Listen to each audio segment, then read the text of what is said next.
एक हमारे ब्रज के एक भक्त थे, उनका नाम था सूरध्वज। क्या नाम था? सूरध्वज। तो सूरध्वज जो थे ये मदन मोहन जी का दर्शन करने जाते थे। मदन मोहन जी अब करौली में विराजते हैं, राजस्थान में। हम लोग वृंदावन रसामृत पद में गाते हैं ना, बिहरत निस दिन कुंज गलिन में ब्रजजन मन सुख धाम, मदन मोहन को रूप निरख सनातन बलि बलि जाए। सनातन गोस्वामी ने प्रकट किया। प्रकट नहीं किया, बड़ी सुंदर कथा मदन मोहन जी की भी, वो बाद में बताऊंगा, पर अभी इनकी सुनो। ठाकुर जी को जो भक्त प्रिय उसका स्वरूप कैसा होता है। तो सूरध्वज जी जो थे, संडीला एक जगह है उत्तर प्रदेश में, वहां के सूबेदार थे और अकबर ने इनको वहां बैठा रखा था। वहां के व्यापारियों से कर इकट्ठा करके अकबर को भेजते थे। एक बार इन्होंने क्या किया, 2-4 महीने तक कर भेजा नहीं, व्यापारियों से सारा इकट्ठा करते रहे और इकट्ठा करते करते करते 2-4 महीने हो गए, खूब सारा धन हो गया, खूब सारा सोना हो गया। इन्होंने क्या किया, जितना कर आया उससे संत महात्माओं को बुला करके सबका भंडारा करवा दिया। और भंडारा करवा करके तभी अकबर के लोग आगे बोले, अकबर कह रहे हैं 4 महीने से तुमने कोई कर नहीं भेजा। तो बड़े बड़े डिब्बों में पत्थर भर भर के भेज दिए और उसमें एक पत्र लिख करके भेज दिया अकबर को। अब मुझे वो याद नहीं आ रहा, 100 संडीले उपजे सब संतन मिल गटके और आधी रात सूरध्वज वृंदावन को सटके। बड़े बड़े डिब्बों में पत्थर भर भर के अकबर के यहाँ भिजवा दी और कहे, बोले 100 संडीले आए थे हमारे पास, 100 सोने की मोहर आई थी, सब मिल संतन गटके, सारे संतों ने मिलकर के सब गटक लिए, सबने पा लिया और आधी रात सूरध्वज वृंदावन को सटके, वृंदावन को चले गए। अकबर देख करके खूब हंसा, लेकिन अकबर को क्रोध नहीं आया। बोले क्यों, चलो अच्छा है, संत भोजन करा दिया, कोई अपने प्रयोग में तो नहीं लिया। ऐसे सूरध्वज जी वृंदावन आ गए। वृंदावन आकर के उन्होंने नियम लिया कि सुबह मंगला से लेकर के रात्रि शयन तक जितने दर्शन मदन मोहन जी की जितनी आरती होती थी, हर आरती में वो जाते थे। अष्टयाम होती है हमारे वृंदावन में, 8 बार अष्टयाम करते थे। और अष्टयाम करते हुए ठाकुर जी से एक ही प्रार्थना करते थे, क्या? संतन की पनही को रक्षक कहाऊं। हे नाथ, आप इतनी मुझ पर कृपा कर दो कि संतों के चरणार विंदों का मुझे रक्षा का सौभाग्य प्राप्त हो। ठाकुर जी ने एक दिन परीक्षा ले ली और सुबह सुबह मंगला में जैसे ही सूरध्वज जी जैसे मदन मोहन जी के दर्शन करने के लिए गए तो एक संत खड़े थे। संत को देखते ही सूरध्वज जी बोले, बाबा चलो दर्शन, मंगला के दर्शन। संत बोले, हम नहीं जा रहे। बोले क्यों नहीं जा रहे? बोले 2 दिन से हम रोज आते हैं, हमारे पादुकाओं को कोई चोरी कर ले जाता है, हम दर्शन को नहीं जा रहे। सूरध्वज जी बोले, सुनो, पादुका मुझे दीजिए, आप जाओ दर्शन करो, मैं बैठा हूं पादुका लेकर के। संत बोले, अरे नहीं नहीं, आपका दर्शन छूट जाएगा। अरे नहीं भगवान, आप जाओ दर्शन करो, मैं पादुका लेके बैठा हूं। संत ने अपनी पादुका उतार दी, संत तो चले गए दर्शन करने। अब सूरध्वज जी उन पादुकाओं को चित्त से लगा करके बैठे थे। संत वास्तव में परीक्षा लेने के लिए आए थे सूरध्वज जी की, क्योंकि वो रोज गाते थे, संतन की पनही को रक्षक कहाऊं। संत बोले, आज देखूं सूरध्वज जी कितने संतों के चरणों की पनहियों की रक्षा करेंगे। मंगला का समय निकल गया, श्रृंगार का समय निकल गया, आरती का समय निकल गया, भोग का समय निकल गया, बाल भोग का समय निकल गया, राजभोग का समय आ गया। संत बाहर आए ही नहीं, भीतर ही बैठे रहे। और तब देख रहे हैं तो बाहर सूरध्वज जी अपनी छाती से लगाए संतों की उन पादुकाओं को लेकर के बैठे। संध्या के दर्शन खुल गए, औलाई हो गई, रात्रि का ब्यारू हो गया, शयन आरती होने लगी, लेकिन सूरध्वज जी ऐसे ही बैठे रहे। रात्रि के शयन दर्शन जब पूर्ण हुए, संत निकल करके बाहर आए, नेत्र सजल हो गए, आकर के सूरध्वज जी को हृदय से लगा लिया। बोले, आज तुम्हारे दर्शन छूट गए ठाकुर जी के हमारे पादुकाओं के चक्कर में। सूरध्वज जी बोले, नहीं भगवान, मैंने जितने दिन मदन मोहन जी के दर्शन किए, मैंने वरदान ही यही मांगा था कि हे ठाकुर जी, आप मुझे स्वीकार कर चुके हो, इसका प्रमाण मुझे इस रूप में देना कि किसी दिन किसी संत के पादुकाओं की रक्षा का अवसर मुझको देना। आज आपने दर्शन से दूर नहीं किया, बल्कि आज आपने मुझे प्रमाणित कर दिया कि मदन मोहन जी मुझसे प्रेम करते हैं। संत तो पादुका लेकर के चले गए। आज पूरे दिन मदन मोहन जी के दर्शन नहीं हुए। सूरत ध्वज जी को कपाट बंद हो चुके थे, शयन कर गए ठाकुर जी। नियम टूट गया था सूरत ध्वज जी का। सूरत ध्वज जी सोचने लगे, वो नियम तो टूट गया है, दहली को ही प्रणाम कर लें। दहली पर जैसे ही सर झुकाया तो पत्थर का अनुभव नहीं हुआ, सुंदर सुंदर उंगलियों का अनुभव माथे पर हुआ।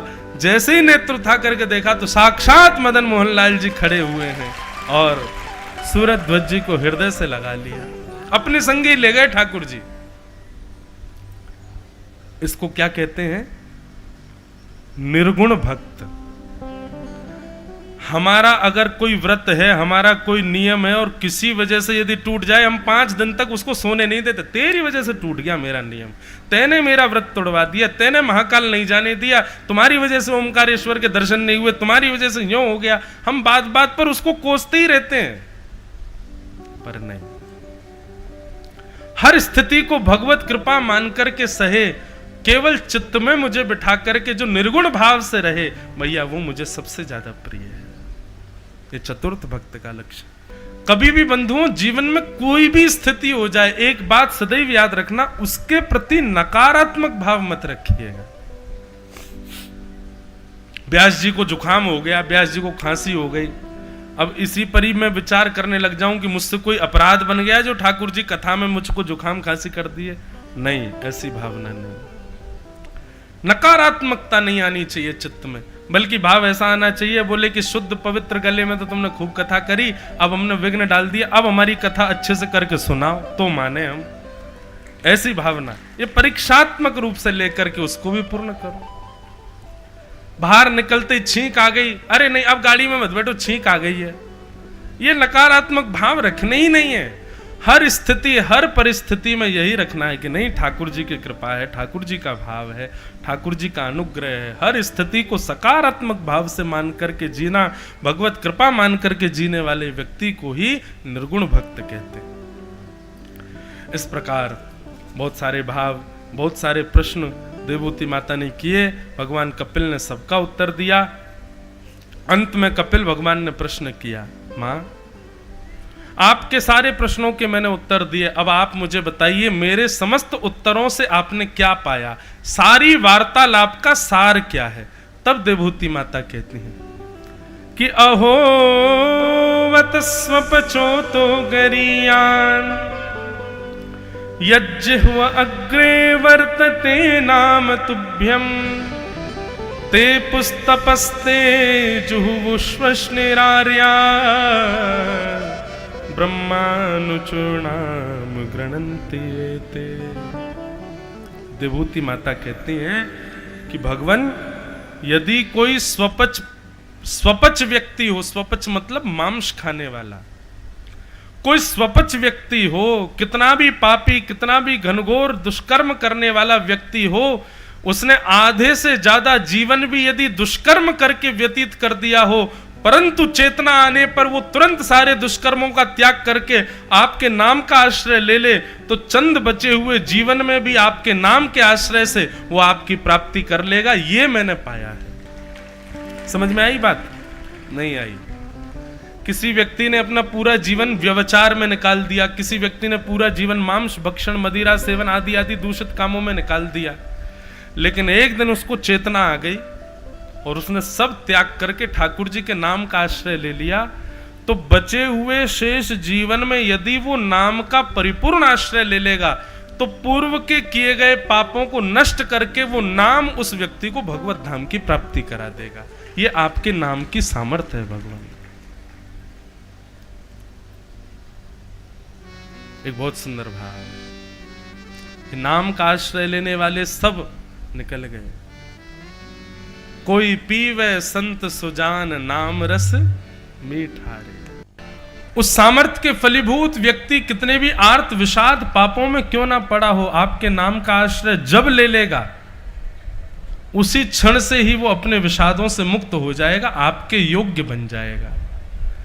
ठाकुर जी के योग्य हमको बनाने की सामर्थ्य केवल भगवान नाम में है, उसका आश्रय ले लिया जाए। विनय पत्रिका में गोस्वामी तुलसीदास जी महाराज एक पद लिखते हैं,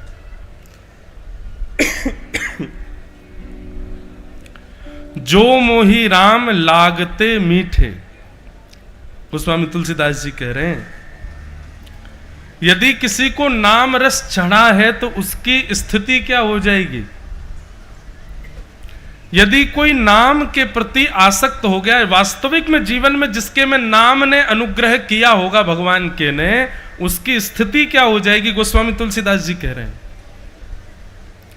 भैया बाहर लोगन ने कह दो शांत हो जाए बस। जो मोहे राम लागते मीठे, तो क्या होता, तो नवरस सट रस रस अनरस है जाते सब सीठे। गोस्वामी जी कहते हैं, यदि नाम जिस दिन आपकी जिह्वा पर वास्तविक रूप में प्रकट हो गया, अभी आप नाम गाते हो, गुरु मंत्र का जाप करते हो, राम विजय मंत्र का जाप करते हो, महामंत्र का जाप करते हो, लेकिन उसके बाद भी जिह्वा पर अन्य रसों को लेने की इच्छा प्रकट होती है। ये भी खा के देख लें, ये भी पा के देख लें, इसमें भी रस है, इसमें भी रस है, ऐसी ऐसी भावना यदि प्रकट हो रही तो समझो अभी नाम आपकी जिह्वा पर आया नहीं है। गोस्वामी जी कह रहे हैं, जिस दिन नाम जीव पर वास्तविक रूप में विराजमान हो गया तो क्या होगा। बोले तो नवरस सठरस रस अनरस, नवरस सठरस सब अनरस हो जाएंगे, सब किसी में रस नहीं आएगा। फिर कोई कहे कि महाराज हमारी विदिशा की प्रमुख वस्तु, इसको पाके देखो। आप पा तो लोगे लेकिन बड़ाई तो कर दोगे, बढ़िया है, पर वो सुख नहीं जो राम रस में है, वो सुख नहीं जो कृष्ण रस में है जाते सब सीठे। और गोस्वामी जी क्या कहते हैं, जिस दिन नाम जीव पर विराजमान हो गया, आप विराजमान कर रहे हो तब तक आपको अन्य रसों में सुख मिल सकता है, लेकिन जिस दिन नाम स्वयं विराजमान हो गया उस दिन की स्थिति यह है, वंचक विषय विविध तनुधारी अनुभवे सुने और डीठे। विषय और वस्तुओं की वार्ताएं सुनने में, आज गीता में भगवान कहते हैं, हमारे चित्त में पाप प्रवेश कहां से करता है, जब आप विषय का चिंतन करते हो। लेकिन नाम यदि आपकी जीभ पर विराजमान हो जाएगा तो विषय सामने वाला बोलेगा, लेकिन उसका चिंतन आपके अंदर नहीं आ सकता। कोई कितना भी भद्दा प्रदर्शन आपके सामने मुख से कर दे, लेकिन आपके चित्त में वो छवि नहीं बना सकता। अभी क्या होता है, विषय का भाव सुनते ही तुरंत चित्र दूषित हमारे चित्त में आ जाता है। गोस्वामी जी कहते हैं, जिस दिन नाम जीभ पर विराज जाएगा, कोई कितना भी विषय सुनाता रहे, आपके मन में वो प्रकट नहीं हो सकता। यह जानत हो हृदय आपने, सपने न अघाई उबीठे।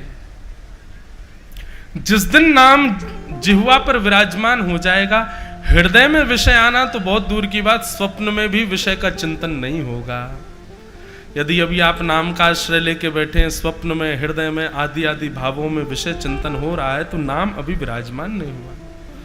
तुलसीदास प्रभु सो एक ही बल, वचन कहत अति डीठे। नाम की लाज राम करुणा कर, कही न दिए कर चीठे। जो मोहि राम लागते मीठे।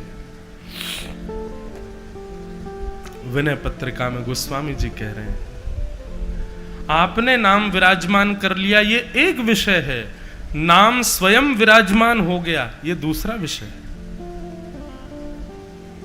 हमने 10 अपराध के लिए एक दिन कहा था कि 10 अपराध बताएंगे जो नहीं करने हैं एक वैष्णव को। 10 अपराध कौन कौन से लिख के लाए हैं, ध्यान से सुनिएगा। आप तिलक लगाते हैं, सेवा करते हैं, परंतु इन 10 में से कोई भी अपराध आपसे बनता है तो कहीं ना कहीं आप भगवत प्राप्ति से वंचित रह जाओगे। सबसे पहला,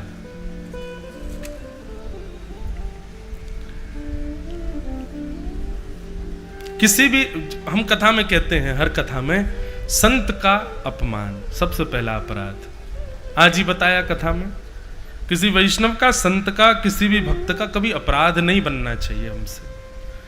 अपराध का मतलब मैंने इस पर भी विशेष ध्यान दिया, दलवाया था आपका, कि आप किसी के सामने जाकर के उसका अपराध करो तो ये अपराध लगेगा, नहीं। वो व्यक्ति उठ के चला गया और आप मन में सोच रहे हो, बोले यार ये लगता तो पाखंडी सा है, यह भी एक मानसिक अपराध है, मानसिक भी नहीं होना चाहिए। तो सबसे पहला अपराध, किसी भी वैष्णव का, संत का, भेषधारी का आप अपने मन से आंकलन मत करो कि श्रेष्ठ है कि अश्रेष्ठ है। दूसरा अपराध, शिव में और हरि में द्वेष मानना, बैर मानना। हरि अलग हैं, राम अलग हैं, कृष्ण अलग हैं और शिव अलग हैं, नहीं। ये बात निश्चित याद रख लीजिएगा कि आप राम भक्त हैं, कृष्ण भक्त हैं, और उस भक्ति में अगर आप पुष्ट होना चाहते हो तो आपको शिव की आराधना करनी पड़ेगी। शिव आराधन से ही वो पुष्टता प्राप्त होगी। तीसरा अपराध, गुरु की आज्ञा की अवहेलना। गुरु, जिसके प्रति गुरु भाव है, उसकी कोई आज्ञा हो जाए और उस आज्ञा को आप नकार दो, उसका पालन ना करो, किसी कारण से वो पालन छूट जाए, यह भी एक अपराध है। चाहे कुछ हो जाए, गुरु ने जो आज्ञा दे दी उसका पालन पूर्ण रूपेण करो। ये तीसरा अपराध। चौथा अपराध क्या है? वेदों की और शास्त्रों की बात को अनसुना कर देना। कोई कह दे कि भैया ऐसा मत करो, शास्त्रों में इसके लिए मना किया गया, बोले ऐसे ही बोलते रहते हैं, शास्त्रों में तो जाने क्या क्या लिखा है, आप हमें मत समझाओ, वो करने लग जाओ उस कार्य को, यह भी एक अपराध है। वेदों के शास्त्रों की बातों को अनसुना करना, ये चौथा अपराध है। पांचवा अपराध क्या है? अर्थवाद की कल्पना। अर्थवाद किसको कहते हैं? व्यास जी कोई बात कह दें तो उसके प्रति ऐसा भाव रखना, अपने आप बड़ा चढ़ा के बोल देते हैं, ऐसा कुछ है नहीं है अपने आप ही बना बना के बोल देते हैं मंच पे से।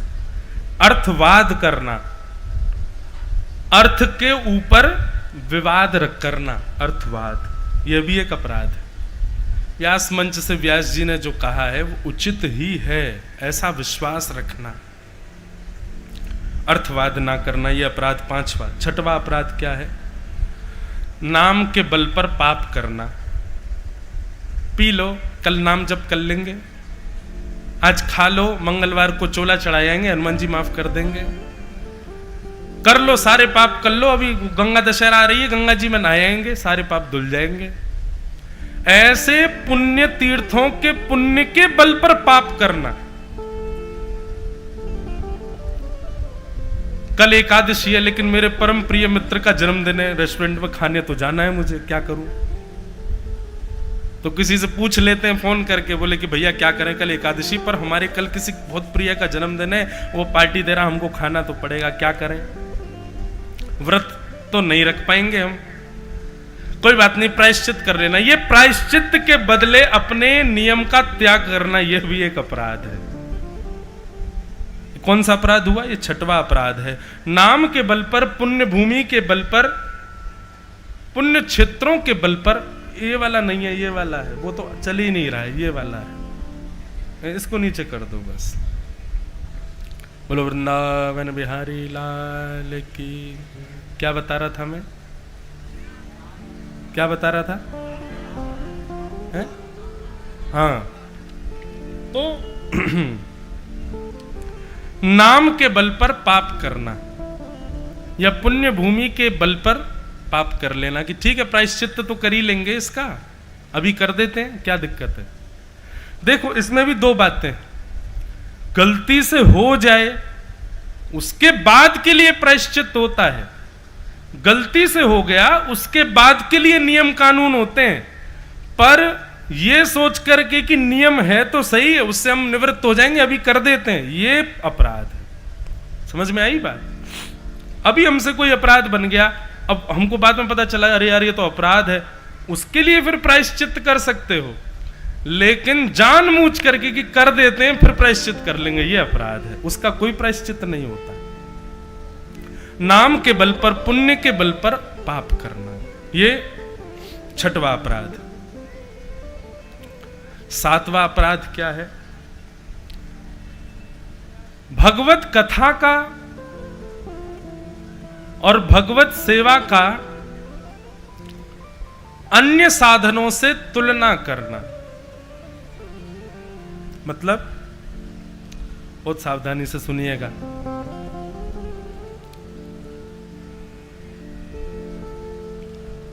कथा सुनने को मिल रही है, लेकिन इतने में ही आकर के आपको कोई प्रलोभन दे दे दूसरे किसी अनुष्ठान के लिए, क्या कर रहे हो? बोले विदिशा में कथा सुनने। अरे अरे क्या तुम भी यार कि कथा वथा मत सुनो, यहाँ पे एक यज्ञ चल रहा है, एक अनुष्ठान चल रहा है, उसमें आ जाओ, उसमें ज्यादा पुण्य मिलेगा। इस प्रकार पुण्य के आकलन पर अनुष्ठानों को ऊंचा नीचा करना, यह भी एक अपराध है। वो पुण्य ज्यादा बड़ा है, वो कार्य ज्यादा बड़ा है, वो हमको करना है, ऐसा नहीं।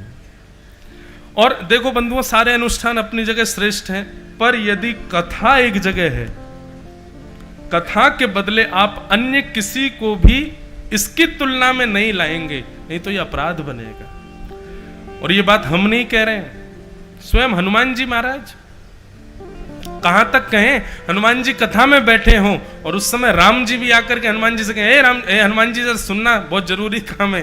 तो हनुमान जी कहते हैं 2 घंटा रुक जाओ, भी कथा सुन लें, फिर मिलेंगे आपसे, पहले कथा पूरी कर लें हम अपनी। कथा, ये बात हम कथाकार हैं इसलिए कथा की प्रधानता बता रहे हैं, ऐसा मत सोचिएगा। हर जगह हमको सिक्योरिटी करते हुए चलना पड़ता है। स्वयं श्रीमद् भागवत में महात्म्य में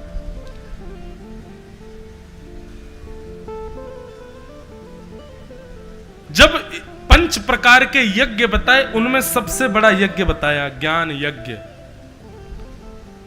ज्ञान यज्ञ स्मृतोवदैः श्रीमद् भागवतालाप सुख गीत सुखादिभिः। सबसे बड़ा यज्ञ है। तो किसी भी रूप में, और हम ये नहीं कहते चलो कथा, आप किसी अन्य अनुष्ठान में भी बैठे हैं तो उस अन्य अनुष्ठान को भी किसी और के लोभ के अनुष्ठान में आकर के उसको छोटा मान के उसके श्रेष्ठ को मानना, ऐसा नहीं करना है। आप जिसमें व्यवस्थित हैं वो प्रधान है, ऐसी भावना रखना। तुलना नहीं करनी है, यह अपराध है। और 8वां अपराध क्या है? बहुत सुंदर अपराध है ये। क्या? हम कथा सुनते हैं, हम सेवा करते हैं, हम नाम जप करते हैं, हम संतों की सेवा करते हैं, परंतु हमने उनको गिनतीबद्ध कर रखा है कि इतना ही करना है, इससे बढ़ाना नहीं है, ये अपराध है। साल में एक बार कथा सुनेंगे, साल में एक बार महाकाल जाएंगे, साल में एक बार ओमकारेश्वर जाएंगे, साल में एक बार द्वारिका जाएंगे, साल में एक बार संत सेवा करेंगे, साल में एक बार भंडारा कराएंगे, ये एक गिनतीबद्ध करना, यह भी एक अपराध है। नहीं, बढ़ाओ, बढ़ना चाहिए। चाहे नाम जप हो, चाहे कथा श्रवण हो, चाहे व्रज गमन हो, चाहे महाकाल की सेवा हो, चाहे संत सेवा हो, इनमें वृद्धि हो, ऐसी भावना चित्त में आनी चाहिए। कई लोगों की देखा है मैंने, जीवन उनकी काउंटिंग होती है। एक बार हम वहां जाते हैं, साल में एक बार हम वहां जाते हैं, एक बार ये करते हैं, एक बार ये करते हैं, और फिर उसके अतिरिक्त अगर उनको अवसर मिले तो वो मना कर देते, नहीं हम कर चुके। नहीं, वृद्धि की भावना से, वर्धन की भावना से कोई भी नियम होना चाहिए कि वो बढ़े और बढ़े।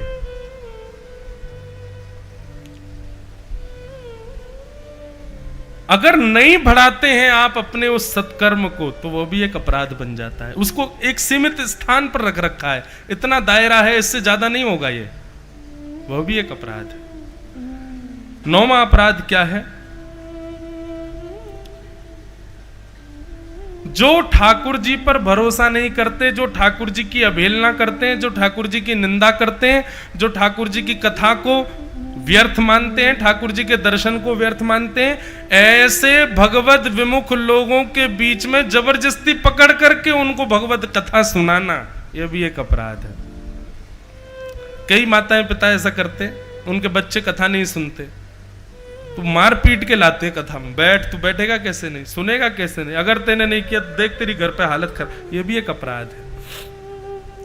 किसी के चित्त में यदि भगवत भाव प्रकट नहीं हो रहा है, आप जबरदस्ती मत करो। हाँ, ठाकुर जी से प्रार्थना करो इसके चित्त में भाव प्रकट हो, पर यदि नहीं हो रहा है तो आप अपनी तरफ से 1-2 बार प्रयास करो, जबरदस्ती नहीं, प्रयास कह दो कथा सुनो।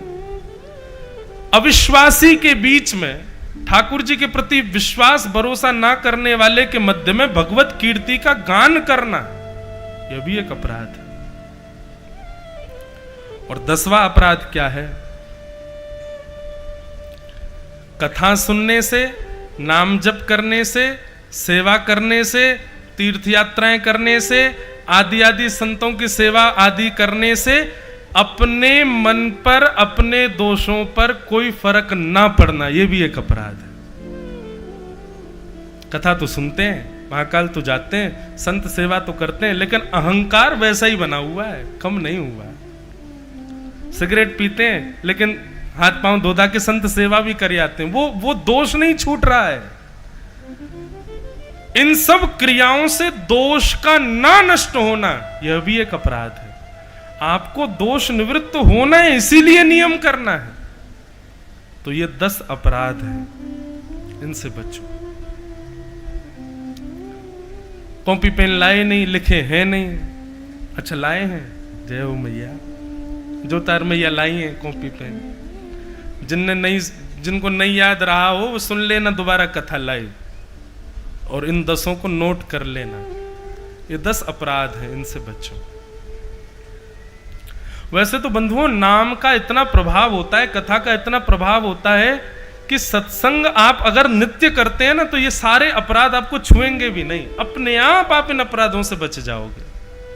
पर फिर भी अपनी सिक्योरिटी के लिए एक बार देख लीजिए, एक बार इनका अनुभव कर लीजिए। 10 अपराध नहीं बनने चाहिए।